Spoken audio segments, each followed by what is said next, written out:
Hi everybody, I'm in a different location. Behind me are some trees and I'm at my allotment. I've just arrived, I've got a big coat on, keeping myself warm. It's quite cold. It's not actually too cold here today. I don't know what the temperature is. It's about, I think it's probably about 12 degrees, something like that. Just thought I'd catch up with you guys because I've not been on YouTube for a while. It's been a bit of a crazy old month, January was. Lots and lots of changes in my house. I've been doing lots of decluttering, clearing, and just going with the flow of everything. So I looked around my house and I knew I needed new carpets. My carpets have been invaded by carpet moths. I don't know if any of you have had that, but it's a real pain.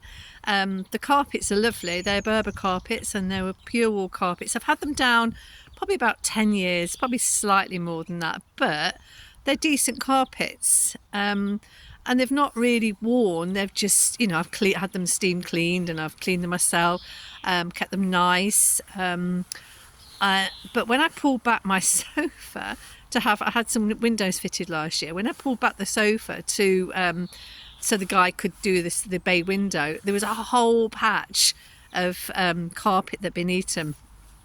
So I've been looking around trying to get a carpet. Anyway, sorted it out today, got my carpet sorted out. And then, of course, what happens? When we don't want to spend money, we end up spending more money than we want to. But hey, it's sometimes what's happened.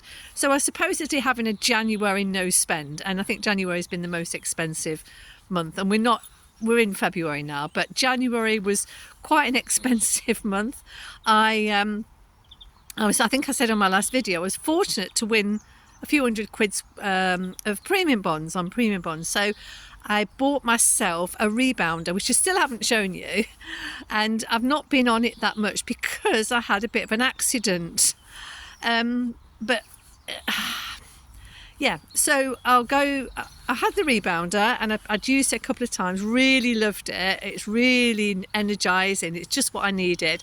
Loved it. And then about 2 days later, I got up and I thought, you know what, I'm going to clear my woodshed because of having these carpets fitted. I need to paint the skirting boards in my lounge and my stairs. And in order to do that, I need to get into my shed, which is full of wood for my wood burner. So I thought I'll do it slowly. It was a fairly cool day, and I thought I'll just wrap up well, get the logs out of there, and put them into a little log store that I've got in my garden. And I did that. Just at the end, there was this huge piece of log that I'd moved to one side just to get the other stuff out, and it fell down, and it was balanced on some more wood, and it fell down straight on my foot.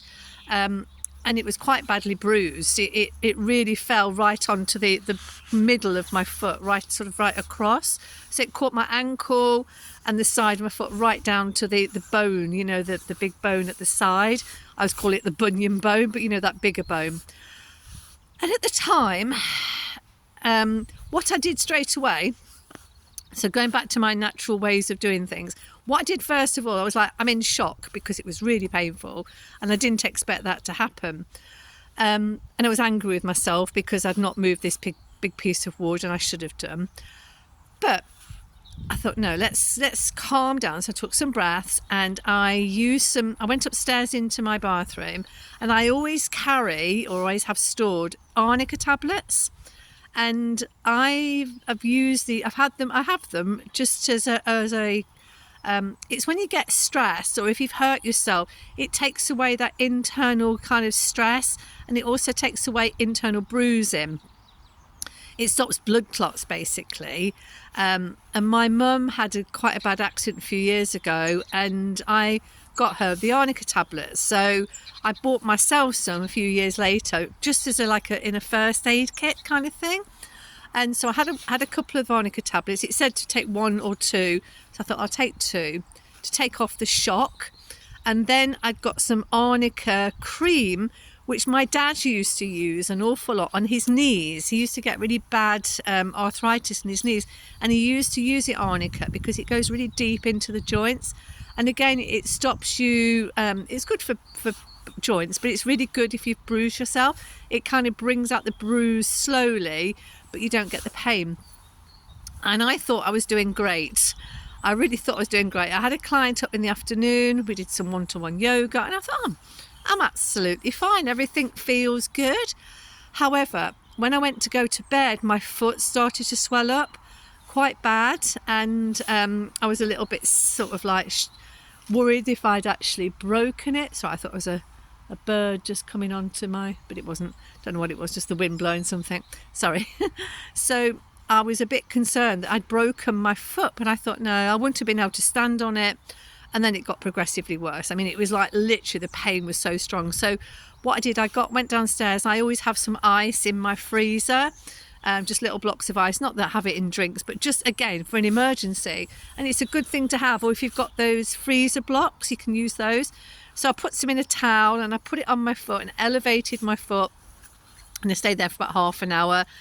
And the pain was easing a little bit, but I thought, I've got to go to bed. I don't know how I'm going to sleep with this. And I'd got to work the next morning. I was quite worried because I'd got 2 yoga classes to do. And so I suddenly thought, I know what I'm going to do. Back in 2011, I trained as a Su Jok practitioner. And Su Jok is a hand and foot Korean acupuncture. And it uses the hand as a surrogate. So it's a little bit like reflexology, but it's not on the... You can't compare the two. It works on the hands. So I went out to my healing room, which is in my garden, hobbled over there. I mean, I was really hobbling by this point, hobbling over there, and got my needles out and found the points of pain on my fingers, stuck the needles in, and then left them in for about 20 minutes. Did some massage on the other fingers that are relevant to the ankle. And when you take the needles out, you're supposed to get a bleed, and it really bled. One of them really bled.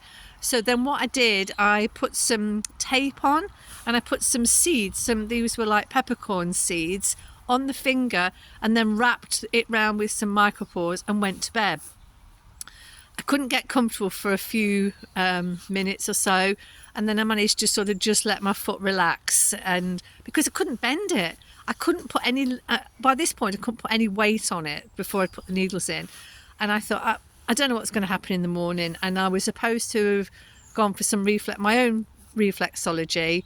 And I just thought, I'll just have to cancel. So I cancelled that. I emailed my lady that does my feet, cancelled that. And she was fine. She sent me a message back saying, no, don't worry, we'll rebook for next week.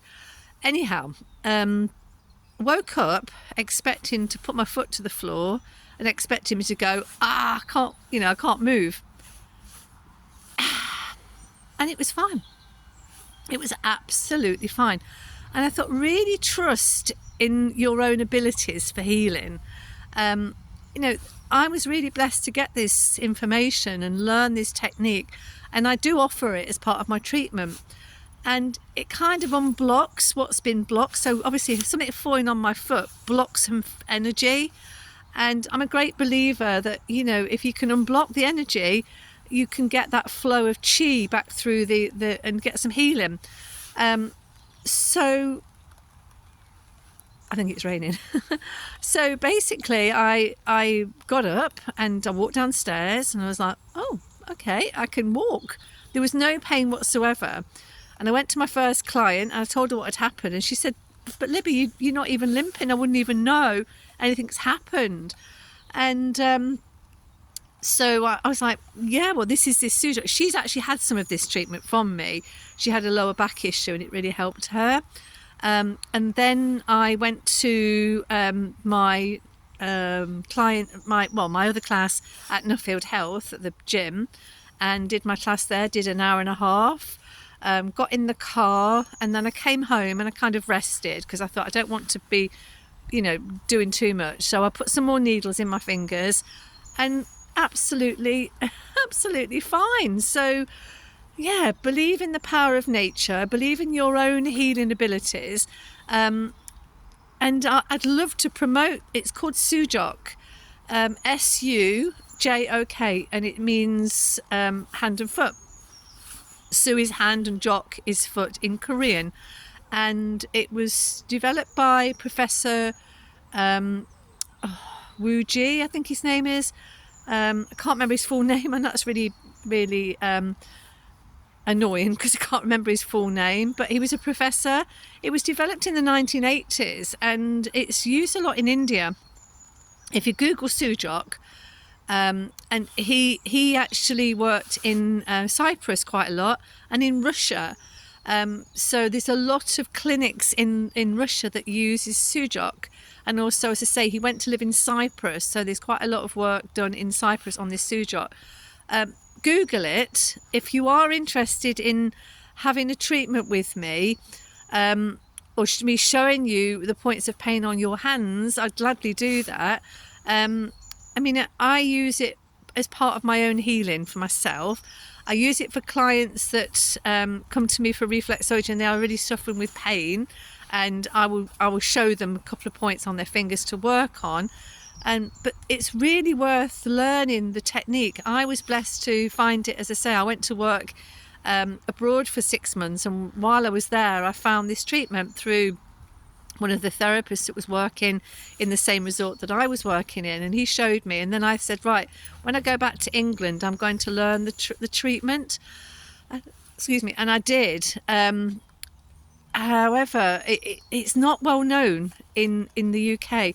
I think there was another lady in Nottingham that had also done the training along with this lady, and the lady lived in East Grinstead, which is sort of near Gatwick Airport. So it's a miracle. So my week's been, apart from that, it's been quite nice actually. I've had lots of finding new cushions and lots of colour. I decided to put lots of cushions and colours rather into my house because it all felt a little bit dull, and without spending a lot of money I kind of looked at my colour scheme and I got quite a basic oatmeal-y kind of canvas, if you want to call it, the sofas and the carpet, and then I could start to add a bit of colour. And I'm really work with colour. I love colour. I mean, today I haven't got a lot of colour on because I'm at my allotment. I've just got this navy coat on and this yellowy hat thing to keep me warm because it's quite cold. But I love colour, and I think colour's so lifting. It's so, dark, rich colours really make you feel good. So I took my curtains down, took all the cushions off the sofa, so I had a blank canvas, and then I've just been going out buying all these cushions. And my car, I think it was on when was it, on Friday, it was literally wall to wall in cushions, so I had to take quite a lot of them back, but I've kept some of them. And I've just found this beautiful fabric it's actually Next fabric, and it's kind of a stripy like velvet, and I need to make some blinds for my kitchen and some cushions. So it's all quite nice, and I've got my carpets being put down at the end of February, so it'll give me time to clean the house, get rid of the old carpets, paint the skirting boards, and just feels like a new fresh start really. So I'm quite excited for next week. I've got some new classes starting. On Tuesday I have a seated yoga class starting in my local, the village next to my village, and it's at the library. We have a community library that luckily kept going. It's all voluntary, and it's a lovely space. So I think I've got 11 people booked on that, so that's practically full. I don't really want to take too many because the space is quite big, but when you start putting cushions, got cushion on the brain, mats down and chairs out, it soon fills up the space. So I've got 10, I might be able to take a couple more. And what happens with these things, as you probably know, when you go to your own groups, you enjoy it, you tell your friend, and they're like, oh, can I come? I'm quite interested.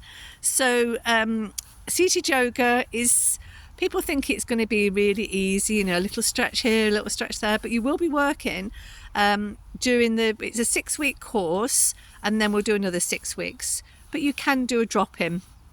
So that's coming up next Tuesday. And then on Thursday, I have another new class starting, and that's yin yoga. And if you don't know what yin yoga is, yin yoga is mainly floor-based, and it works on a flow of chi. Like I said before, this flow of chi through our body, through the meridians, through the joints, through the ligaments, through the fascia, and it helps to restore. I shouldn't say the word restore because it's not restorative yoga. It's quite meditative, because you're holding the posture for maybe 2 or 3 minutes and allowing this chi to flow. And I've been doing a bit of yin in my own personal practice, maybe 2 or 3 times a week, and it's really made a difference. I'm sleeping so well. I feel quite balanced. I'm also finding that I'm slowing down a little bit. I don't know if that's because I'm getting older, but I feel like I'm slowing down and nothing's a problem. You know, when like people get stressed, they rush around and they get stressed. I'm feeling like, yeah, I can cope with that. Had an incident this afternoon. It was quite sad actually, but I was booked on a swim at my local leisure centre, and I'd been to the carpet people this morning to pay my deposit, well, pay my balance and get a fitting organised, that kind of thing. So I came back from there, picked up some bits and pieces, some food, and came home, and I had a quick bite to eat, and then I was swimming, and I went to go out to go back to my swimming pool, which is only 10 minutes away, and I was kind of thinking, oh, I'm just going to be about the time when the swimming starts, so that's fine.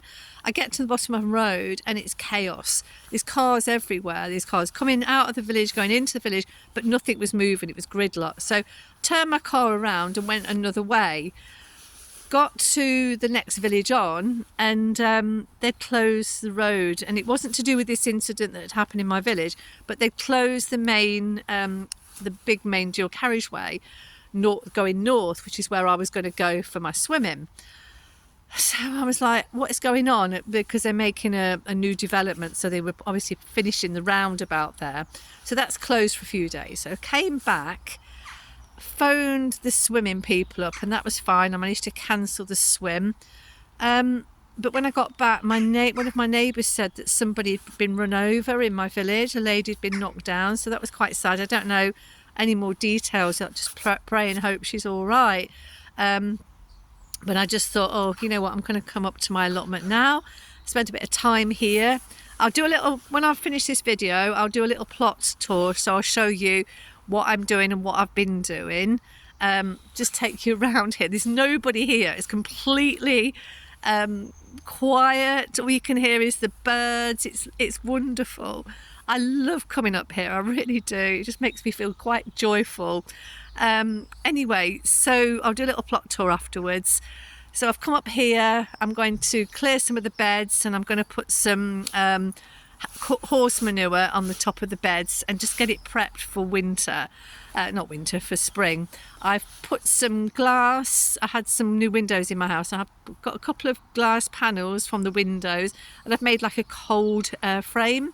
So I put some sun in there yesterday, and when I get home tonight, I'm going to plant some salad and some spring onions and maybe a bit of spinach to grow it under that glass to see if it works. It's warming up a little bit, but then you are a bit in that place of like, it's warm one day and then it can just really, the temperature can really dip. So I live in the Midlands, so in the middle of England, and we are quite inland, so we're not exposed to the coast and that sort of thing. So we are quite fortunate here. We don't tend to get a lot of, we get wind, and I'm lucky on the plot that I'm actually have here, is because at the top of as you come in and park my car, that gets really windy. Here it's a bit sheltered because there's some houses here and there's a fence, so it does tend to be a little bit more sheltered. So yes, I've got a lot to do. I've got some trees to chop down, not so much big trees, more like branches and things needs chopping down to give myself some space, obviously to also to protect my shed. I've got beds to clear, so I'm going to go. I'm going to do a little plot tour as well. So you'll probably get 2 videos over this weekend. Anyway, hope you're all well. I just wanted to share my foot story and to give you all some information about the Su Jok, because it is incredible. It really is. I've helped so many people in the past, and it's great. I mean, I had a toothache once and I stopped the toothache. The dentist couldn't believe what had happened. It basically, I went 2 weeks later thinking I'm going to have antibiotics. Completely gone, and he didn't know what to say. But you know, they want you to have a what's it called, root canal and all of that. So I wasn't going to go down that line. Anyway, everybody, I hope you're having a great day. I'll catch you all soon. Lots of love. Thanks. Bye-bye. Bye.